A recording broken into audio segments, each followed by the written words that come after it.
আল্লাহ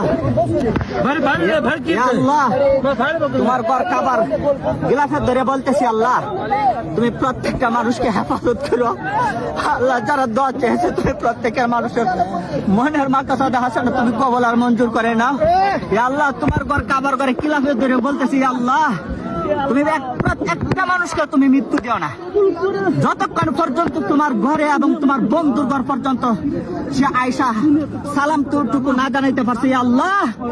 তুমি আমার দেশের প্রতি, তুমি আল্লাহ, তুমি আমার দেশের উপর আল্লাহ তুমি রহমত নাজিল করো আল্লাহ। আপনি গাফফার, আপনার কাবা ঘরের দরিয়া আল্লাহ গিলাফের দরিয়া বলতেছি আল্লাহ আল্লাহ। আমি জানি তুমি আমার হক কবুল করতেন আল্লাহ, তবে আমার বিশ্বাস এখানে আল্লাহ একজন ব্যক্তি আসছে, তার হজ তুমি কবুল করবে আল্লাহ।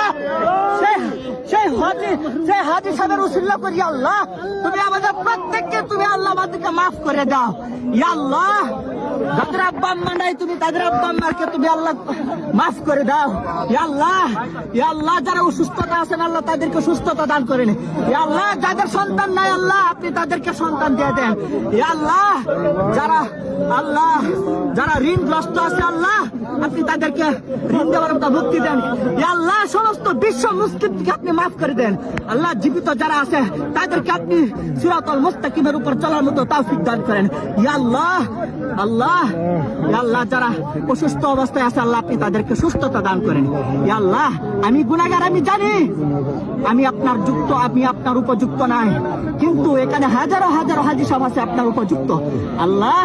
এখানে যার হাত পছন্দ করেন, যার উমরা কবুল করেন আল্লাহ, তোমার ঘর খাবার করে আল্লাহ গিলাফত ধরে বলতেছি আল্লাহ, হয়তো আমাকে এখানে মৃত্যু দিবা, নতুবা তুমি প্রত্যেকটা মুসলমানের গুনাহ খাতাকে তুমি মাফ করে দিবা ইয়া রাব্বাল আলামিন ইয়া আকরামাল আকরামিন। তুমি অন্তর্যামী, তুমি আলিমুল গায়ব ইয়া আল্লাহ। যারা ঋণগ্রস্ত আছে আপনি তাদেরকে ঋণ দেওয়ার মতো তৌফিক দান করুন আল্লাহ। প্রত্যেককে আপনি হালাল রিজিক কামাই করে তৌফিক দান করুন ইয়া আল্লাহ। আপনি সবাইকে হারাম থেকে বাঁচিবার মতো তৌফিক দান করুন ইয়া রাব্বাল আলামিন ইয়া আকরামাল আকরামিন। আমরা গুনাহগার আল্লাহ, আপনি গাফফার, আপনি গাফফার। আপনি আমাদেরকে মাফ না করলে কে মাফ করবে? আমাদেরকে কে মাফ করবে? আমাদের কে আছে মাফ করা? আমাদের তো কেউ নাই আল্লাহ। আল্লাহ, আপনি আমাদেরকে ইয়াতীম অসহায় বানান না আল্লাহ। যেদিন আমাদের কেউ থাকবে না আল্লাহ, সেদিন আপনি আপনার গাফফার নামের উসিলা করিয়া তামাম জিন্দেগি গুনাহ খাতাকে মাফ করিয়া দেন ও আল্লাহ। আপনি প্রত্যেকটা মুসলমানের গুনাহ মাফ করে দেন আল্লাহ। যাদের আব্বা আম্মা নাই তাদের আব্বা আম্মার প্রত্যেকটা কবরকে জান্নাতের বাসী করুন ও আল্লাহ। যারা ঋণগ্রস্ত আছে তাদের ঋণ মুক্তি দেন ও আল্লাহ। আপনি আমাদের গুনার দিকে তাকান না, আপনি গাফফার নামের উপর তাকান আল্লাহ। আপনি তো রহমান আল্লাহ, আপনি তো রহিম আল্লাহ, আপনি তো কারীম, আপনি তো সত্তার ইয়া রব্বে কারীম। এখানে খাবার মালিক তুমি গাফফার। আমরা জানি বাদশার কাছে যদি ফকির যায় আল্লাহ কালি হাতে ফিরাই না আল্লাহ। আমরা সেই উদ্দেশ্য নিয়ে আসছি আল্লাহ। আমরা প্রত্যেকটা অঙ্গ প্রত্যঙ্গ গুনাহ জর্জরিত মাওলা ইয়া আল্লাহ। আপনি আমাদের গুনার দিকে তাকায়েন না, আমরা আপনার হিসাব দিতে পারবো না আল্লাহ। আপনি আমাদের হিসাব নিয়েন না, আপনি আমাদের হিসাব নিয়েন না মাওলা।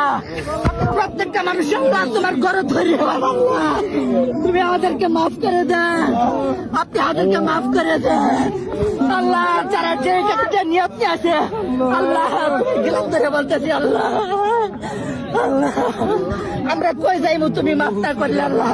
তুমি মাফ না করলে কই যাইমু? আমাদের তার কোনো জায়গার জায়গা নেই আল্লাহ, আমাদের তো কোনো জায়গার জায়গা নেই আল্লাহ। সবাইকে মাফ করো, আমিন ইয়া রাব্বাল আলামিন।